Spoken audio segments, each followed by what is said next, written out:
हुन्छ।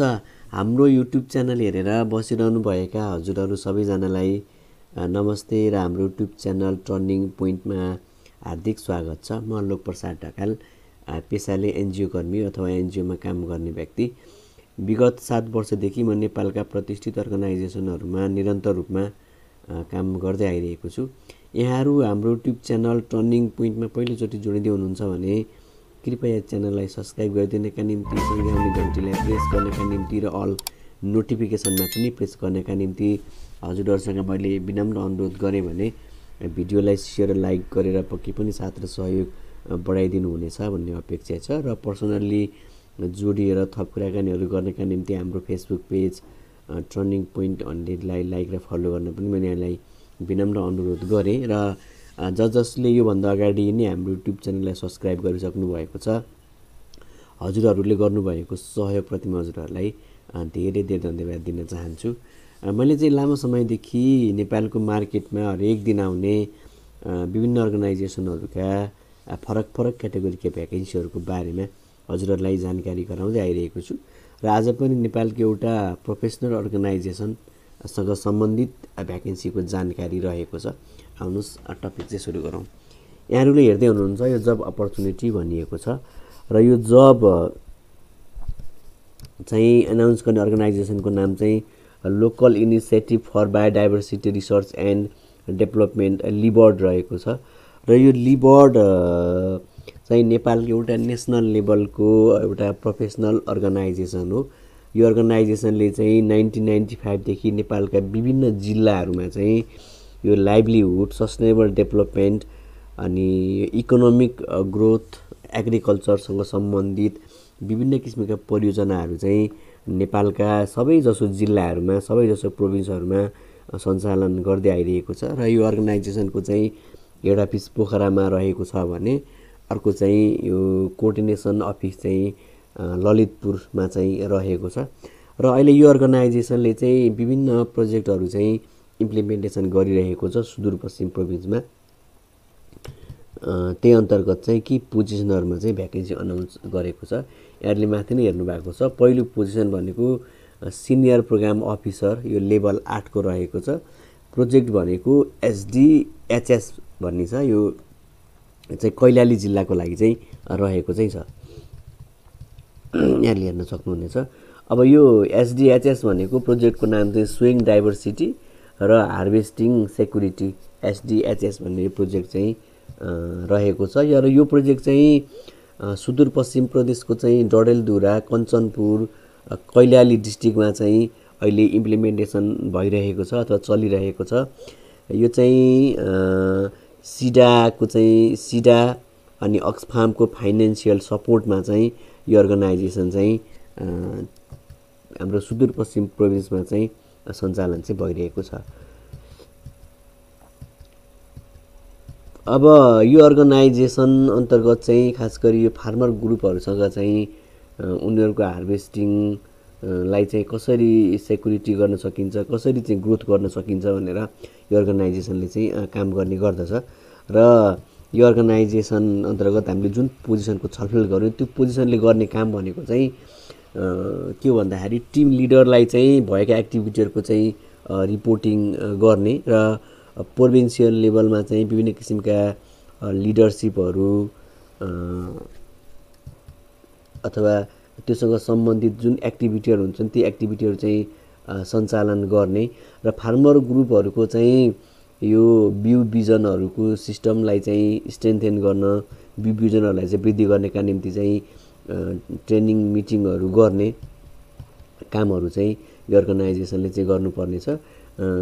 विभिन्न किसिमका क्यापेसिटी बिल्डिङ ट्रेनिङहरू, अवेरनेसका क्याम्पेनहरू अनि यो हार्भेस्टिङ अथवा बालीहरूमा चाहिँ आउने डिजास्टरहरू त्यसको बारेमा इन्फर्मेसन दिने, अवेर गराउने कामहरू चाहिँ सँगसँगै हार्भेस्टिङ गर्दाखेरि चाहिँ वेदर कस्तो खालको वेदरमा चाहिँ कस्तो खालको स्ट्राटेजीहरू चाहिँ फलो गर्नुपर्छ, अपनाउनुपर्छ भनेर त्यो बारेमा चाहिँ सपोर्ट गर्ने लगायतका कामहरू चाहिँ यो पोजिसनले चाहिँ गर्नुपर्नेछ।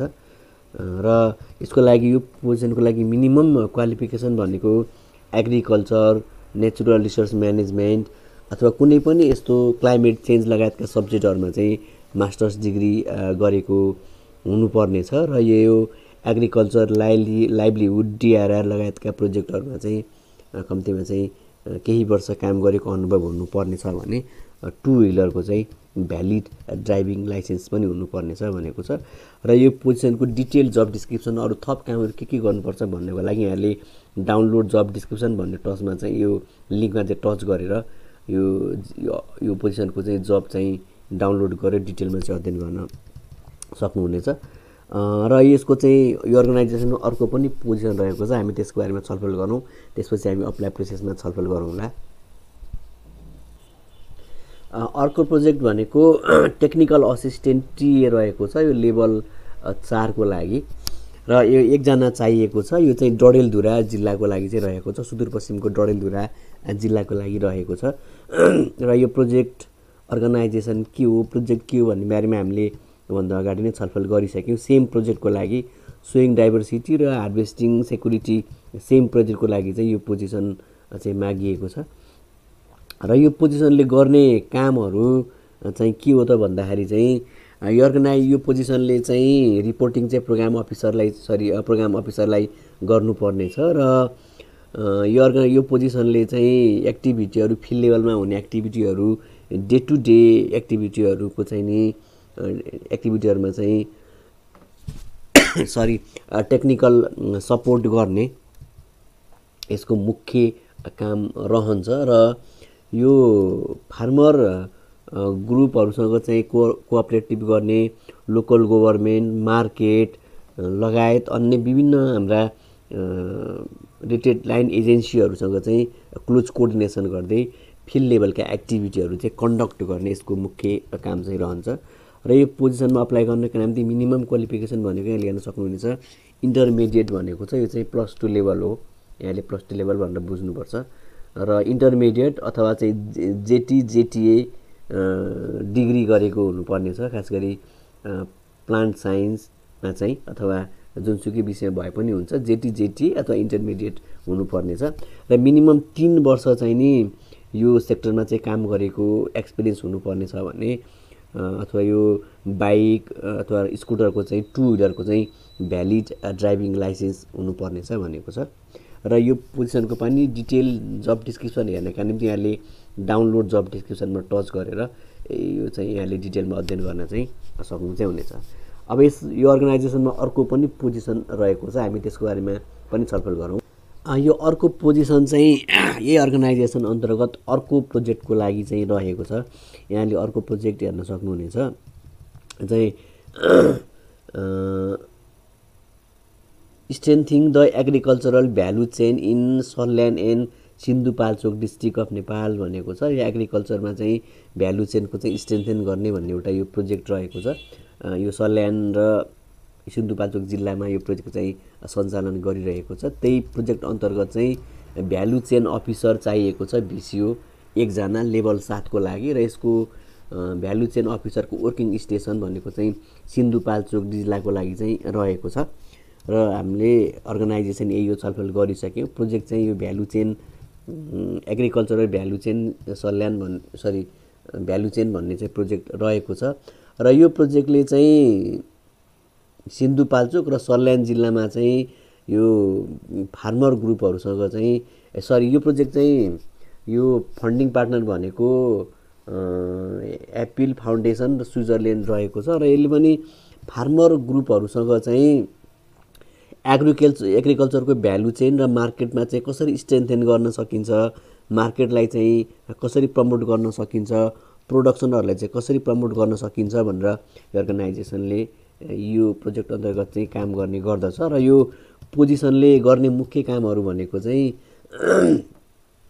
भ्यालु चेन अफिसरलाई चाहिँ भ्यालु चेन कोअर्डिनेटरलाई चाहिँ भएका एक्टिभिटीहरूको चाहिँ रिपोर्टिङ गर्ने र सम्बन्धित डिस्ट्रिक्टमा चाहिँ रहेर ओभरअल त्यहाँको प्रोजेक्टलाई चाहिँ म्यानेजमेन्ट गर्ने स्टाफलाई चाहिँ म्यानेजमेन्ट गर्ने लिडरसिप गर्ने विभिन्न किसिमका क्लोज कोअर्डिनेसनहरू गर्ने एक्टिभिटीहरूको चाहिँ मोनिटरिङ गर्ने लगायतका कामहरू चाहिँ यो पोजिसनले त्यो जिल्लामा बसेर गर्नुपर्नेछ र सम्बन्धित प्रोजेक्टको लागि विभिन्न किसिमका टेक्निकल गाइडलाइनहरू डेभलप गर्ने र त्यो गाइडलाइनहरूको बारेमा चाहिँ टिमलाई चाहिँ त्यसको बारेमा अवेर गराउने, कोअपरेट गर्ने लगायतका कामहरू यो पोजिसनले चाहिँ गर्नुपर्ने छ।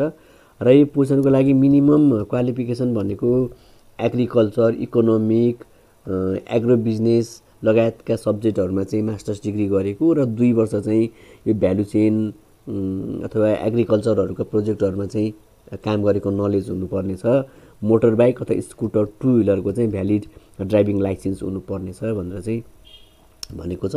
र यो पोजिसनको डिटेल जब डिस्क्रिप्सन हेर्नका निम्ति यहाँले डाउनलोड जब डिस्क्रिप्सन भन्ने यो लिङ्कमा चाहिँ टच गर्नु होला। त्यसपछि यहाँले यसको बारेमा डिटेलमा चाहिँ बुझ्न सक्नुहुनेछ। अब यो पोजिसनहरूमा अप्लाई गर्नका निम्ति डेडलाइन भनेको 17 जनवरी 2022 को कार्यालय समयभित्र हामीले चाहिँ अप्लाई गरिसक्नु पर्नेछ। 17 जनवरी भनेको नेपाली डेट अनुसार माघको 3 गतेभित्र कार्यालय समयभित्र हामीले अप्लाई गरिसक्नु पर्नेछ। यो सबै पोजिसनहरूको जब लिङ्क मैले डिस्क्रिप्सन बक्समा राख्छु। यहाँले त्यहाँबाट डिटेलमा अध्ययन गरेर आफ्नो क्वालिफिकेसन, स्किल, एक्सपिरियन्स अनुसार अप्लाई गर्न चाहिँ सक्नुहुनेछ। र हामीले अप्लाई गर्दाखेरि चाहिँ यहाँले हेर्न सक्नुहुनेछ इन्ट्रेस्टेड, यहाँले यतापट्टि चाहिँ हेर्नु होला। यहाँबाट interested candidate are requested to submit their application र हाम्रो सिबी इन्क्लुडिङ द 3 रिफरेन्स भनेको छ। 3 जनाको चाहिँ रिफरेन्स राखिएको हुनुपर्छ। सँगसँगै हाम्रो सिबीमा चाहिँ citizenship certificate, motor bike, scooter, driving licence and relevant यो हाम्रो डकुमेन्टहरू पनि पठाउनु पर्ने रहेछ। यहाँले हेर्नु होला। पहिलो कुरा एप्लिकेसन, दोस्रो कुरा सिबीमा चाहिँ यो सबै कुराहरू हाम्रो 3 जनाको रिफरेन्स, सिटिजनसिपको डिटेल अनि मोटर बाइकको ड्राइभिङ लाइसेन्सहरूको डिटेल राखेर चाहिँ सिबी बनाउनु पर्नेछ र हामीले अर्गनाइजेसनको इमेलमा 17 जनवरीभित्र चाहिँ पठाउनु पर्नेछ। अर्गनाइजेसनको हाम्रो डकुमेन्ट पठाउने इमेल ठेगाना रहेको छ। यहाँले यतापट्टि हेर्नुहुन्छ यो कालो अक्षरमा लेखिएको छ opportunities@libird.org। इमेल फेरि दोहोऱ्याएँ opportunities@libird.org मा चाहिँ यहाँले डकुमेन्टहरू चाहिँ पठाउन चाहिँ सक्नुहुनेछ। आशा छ यो जानकारी, यो प्रस्तुति पक्कै पनि यहाँलाई महत्त्वपूर्ण रह्यो होला भन्ने मेरो व्यक्तिगत अपेक्षा र बुझाइ छ। यहाँहरूलाई कस्तो लाग्दैछ कृपया यहाँहरूका अमूल्य सल्लाह र सुझावहरूको अपेक्षा गरेँ।